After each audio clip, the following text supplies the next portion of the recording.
Alright everyone, so I just bought the latest Jurassic Park / World set. It is so cool. I turned it into Ultimasaurus because I already had a Triceratops skull, and I kind of connected it with a couple pieces that I took apart from a truck from the Jurassic World collection.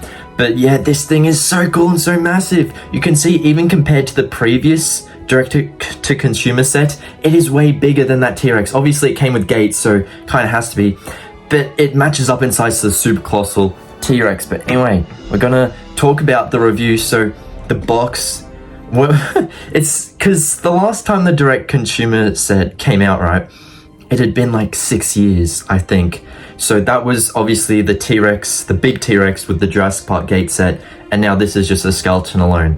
So that was, yeah, 6 years ago in 2019, I think. So I was probably like a smaller 14-year-old back then. So I just remember that set being really big and super heavy to carry out the shops.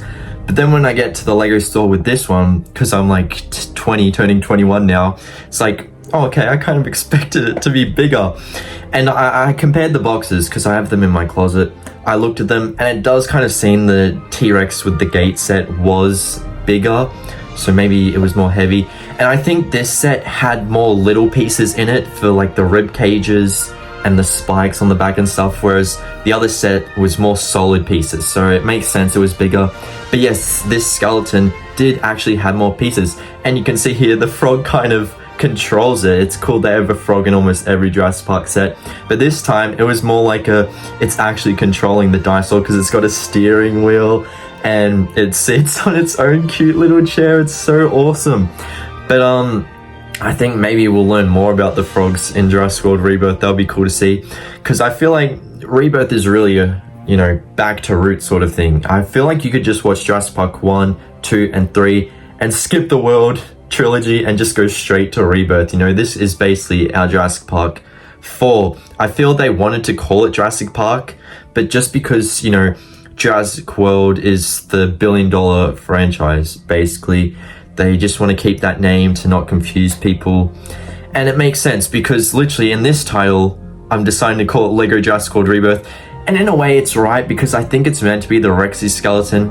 And at the start of the Rebirth trailer, we see what I believe is Rexy's skeleton. So, you know, one can put 2 and 2 together that this is kind of a Rebirth set because Rexy's skeleton is really only in Rebirth and no other movies. But I just know that, you know, Jurassic Park, even though it's so awesome, it's probably not going to get as many views if I put it in the title compared to Rebirth, just because that's the new thing people are hyped for.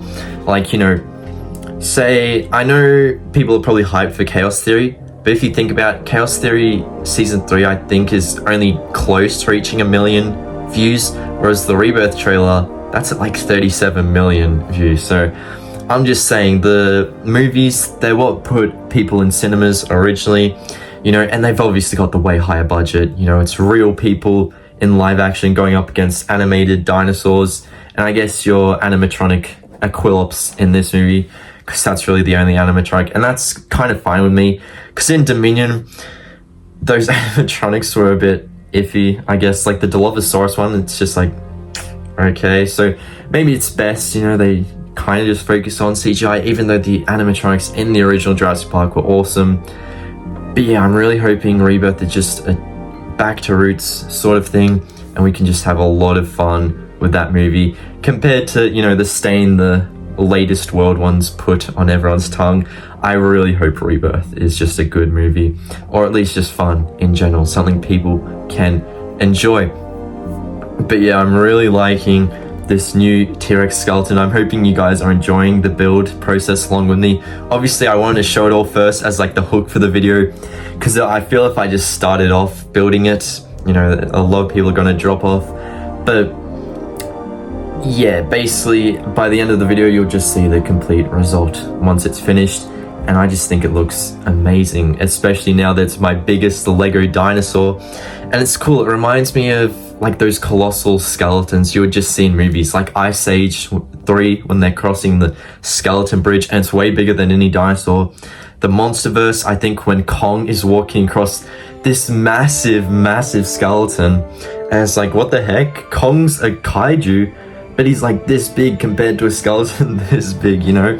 So it reminds me of that, and it's just cool because you can have your dinosaurs basically, you know, next to it, and they just look so tiny next to this colossal beast. It's basically like a Godzilla skeleton, except as a T-Rex. So it's just awesome.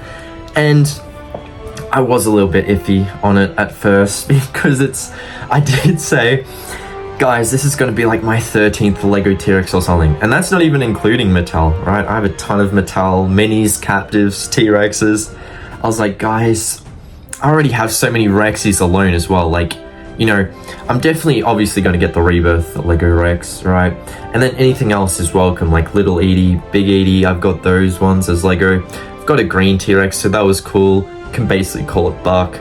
And then I guess, you know, that because there's a ton of Rexies, some of them have a stripe, so I may as well call it Doe, right? But this one, it was just another Rexy, and considering I already had that big Rexy from 2019, it was like, are we really going into this again? And I would just watch videos on it. If it had a negative title on the skeleton, I would watch that video. Any other videos, you know, positively commenting on it, I would skip, because I really wanted any reason to skip this set. Because I've collected all the Legos so far in the main line, obviously, nothing like the comic sets and whatnot, the mini ones. But I was like, can you give me an excuse to just skip this or something?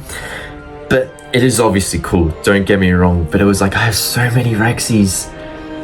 But one comment changed my perspective on everything, because I brought this up in a video, and they were like, it was so funny, it had me cracking up so much. Someone said to me, what are you on about? You can never have too many T-Rexes. Don't you ever say that. You're buying this set. And that kind of just sealed the deal for me. I was like, all right, I'm just going out to buy it. And now here I finally have this set. And honestly, worth it. Seeing it in my... Because you have to see this thing in person. You have to see all these things, right? Online, sure, it's cool, but you never get the grand scale of it. Whereas now seeing it in my collection, having it be bigger than my previous Lego T-Rex, it's just amazing. And obviously, the grand big things in my collection do stand out. Even if it's really weird to have a tiny, normal-sized T-Rex next to this gargantuan one, I'm still really happy with it. It's so awesome. Also, it's so cool that it's built. One thing I dislike is that they sold us the skull for the T-Rex right like a year before putting out this set with a very similar skull. Yes, they did change it up, but you know, at least things are different. So I'm happy with that. And we got a new Alan and Allie from the Montana at the start of the movie. Anyway, I hope you guys enjoyed. Make sure to watch up here for more. And yeah, I'll see you all later. Bye everyone.